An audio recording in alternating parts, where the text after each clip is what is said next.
Generalmente cuando estamos desarrollando proyectos electrónicos necesitamos controlar actuadores para que generen ciertos movimientos. Para poder controlar el movimiento de un motor es necesario construir o comprar una tapa de potencia, ya que vamos a alimentar al motor con una fuente de poder de distinto voltaje y los dispositivos de la tapa de potencia van a manejar corrientes muy superiores a las que se pueden manejar con los dispositivos digitales. Además, esta tapa de potencia debe ser compatible con niveles TTL si es que estamos usando un microprocesador, una computadora o circuitos lógicos digitales. Con el puente H conseguiremos que el motor se mueva en el sentido que deseamos al invertir la polaridad de la fuente. Como podemos ver en el circuito, es como si tuviéramos 4 interruptores.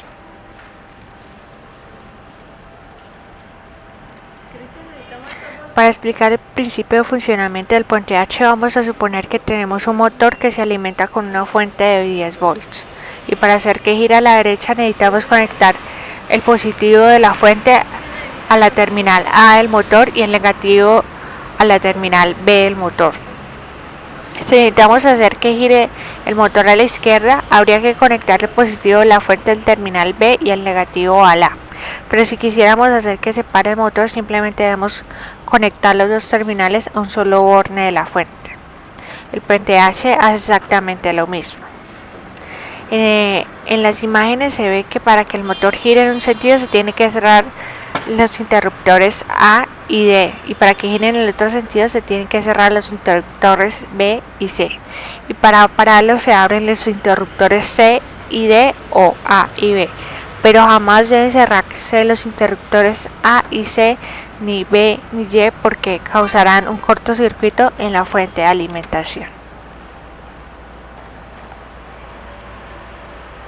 Ahora bien, el puente H es un circuito electrónico de potencia y en vez de usar interruptores o relevadores utiliza transistores especiales que son llamados de potencia. Ya sean BJTs o FETs, los transistores deben de trabajar en modo de corte y saturación. Como todos recordaremos, un transistor en corte es igual que un interruptor abierto, porque no deja pasar corriente por sus terminales. Y un transistor en saturación es como un interruptor cerrado que deja pasar toda corriente que circula por la malla y además no consume voltaje. Claro que esto no es estrictamente cierto refiriéndose a los transistores, porque siempre van a consumir un pequeño voltaje que es alrededor de 0.3 voltios. La ventaja de utilizar transistores en vez de interruptores es que los podemos controlar con señales eléctricas de baja potencia y por la que circulará una corriente minúscula. Así podemos hacer una interfase entre dispositivos lógicos y dispositivos de potencia. Para que un puente H funcione y pueda realizar todos los movimientos requeridos de la tabla anterior, necesitamos dos señales lógicas que le van a indicar qué movimiento debe hacer el motor. Y además los interruptores se acompañan de diodos conectados a ellos en paralelo que permiten a las corrientes circular en sentido inverso al previsto cada vez que se conmute la tensión, puesto que el motor está compuesto por bobinados que durante breves periodos de tiempo se opondrán a la corriente que varíe.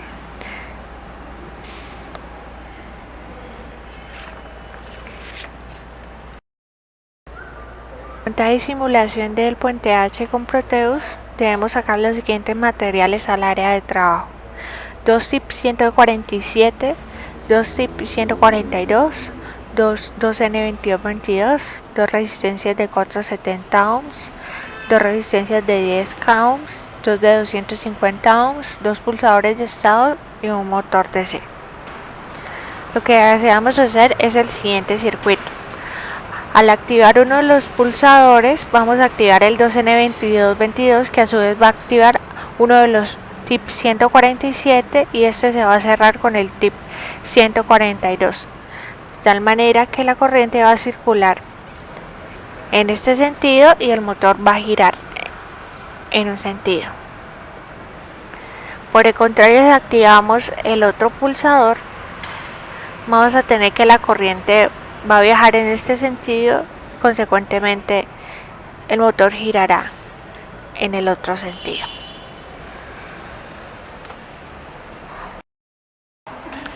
Conectar cada pulsador a una alimentación VCC, es decir, una alimentación de 5 volts.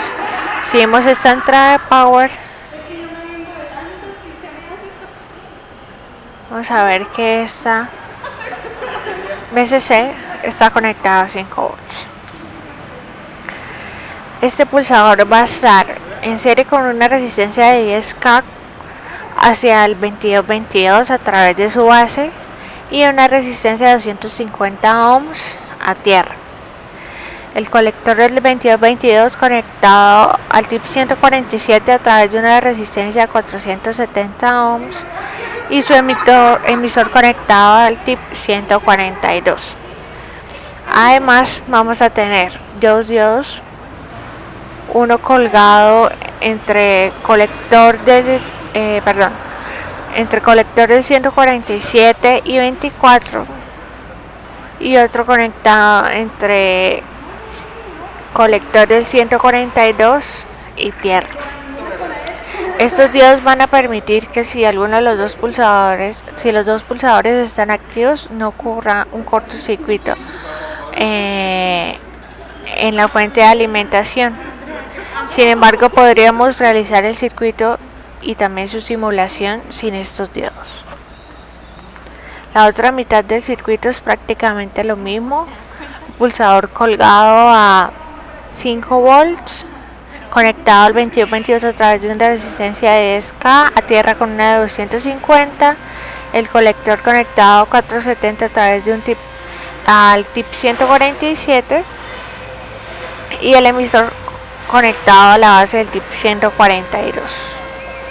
Si realizamos entonces la simulación, vamos a ver que como tengo activado uno de los pulsadores, está girando en sentido horario.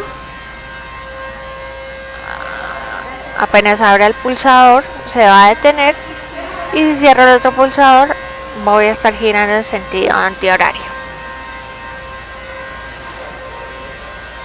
Este circuito sirve para un motor alimentado a 24 volts y con un máximo de corriente de 10 amperes.